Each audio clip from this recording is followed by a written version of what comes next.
ఎన్నికల్లో పోటీపై పవన్ కళ్యాణ్ కీలక నిర్ణయం. మళ్ళీ పాత బాటేనా? ఏపీ రాజకీయాల్లో కీలక పరిణామాలు చోటు చేసుకుంటున్నాయి. జనసేన అధినేత పవన్ కళ్యాణ్ ఎంపీగా పోటీ చేస్తారనే ప్రచారం నడుస్తుంది.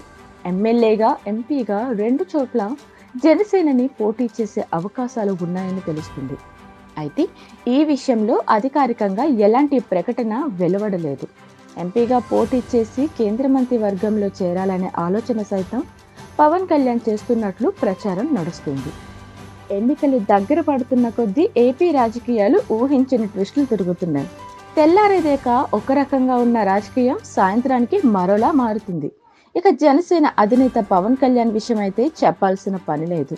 పవన్ కళ్యాణ్ పోటీ ఇక్కడ, పవన్ కళ్యాణ్ పోటీ చేసే స్థానం ఇదే అంటూ సోషల్ మీడియాలో వార్తలు చక్కర్లు కొట్టడమే కానీ జనసేనని నోటి నుంచి పోటీ విషయమై క్లారిటీ రావడం లేదు.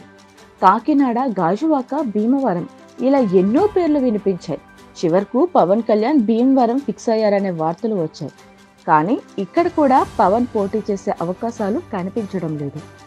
గత ఎన్నికల్లో పవన్ కళ్యాణ్ మీద టీడీపీ నుంచి పోటీ చేసిన మాజీ ఎమ్మెల్యే పుల్లపర్తి రామాంజనేయులు ఇక్కడ జనసేన తరపున పోటీ చేస్తారనే వార్తలు వస్తున్నాయి. పుల్లపర్తి రామాంజనేయులు కూడా జనసేనలో చేరినట్లు ప్రకటించడంతో భీమవరంలో జనసేనని పోటీ లేదని విషయంలో జన సైనికులు ఓ క్లారిటీ వస్తున్నారు. ఇదే క్రమంలో మరో వార్త ప్రచారంలోకి వచ్చింది. ఎంపీగా లోక్సభకు పోటీ చేయాలనే ఆలోచనలో పవన్ కళ్యాణ్ ఉన్నట్లు సమాచారం. ఎమ్మెల్యే స్థానంతో పాటుగా ఎంపీగాను పోటీ చేయాలనే ఆలోచనలో పవన్ కళ్యాణ్ ఉన్నట్లు వార్తలు వస్తున్నాయి. ఎంపీగా పోటీ చేసి గెలిచి కేంద్ర మంత్రి వర్గంలో చేరే అవకాశాలు ఉన్నాయని ప్రచారం నడుస్తుంది. అయితే ఈ విషయమై జనసేన వర్గాల నుంచి ఎలాంటి అధికారిక ప్రకటన వెలువడలేదు. ఒకేసారి ఎమ్మెల్యేగా, ఎంపీగా పోటీ చేస్తే భిన్నమైన సంకేతాలు వెళుతాయని జనసేన నేతలు కూడా అభిప్రాయపడుతున్నారట.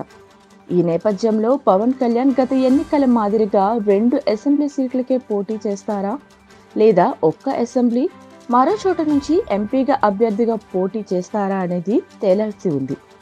ఇవన్నీ ఎందుకని ఎంపీగా లేదా ఎమ్మెల్యేగా ఏదో ఒక్క చోట మాత్రమే పోటీకి పరిమితం అవుతారా అనేది రానున్న రోజుల్లో తెలుస్తుంది.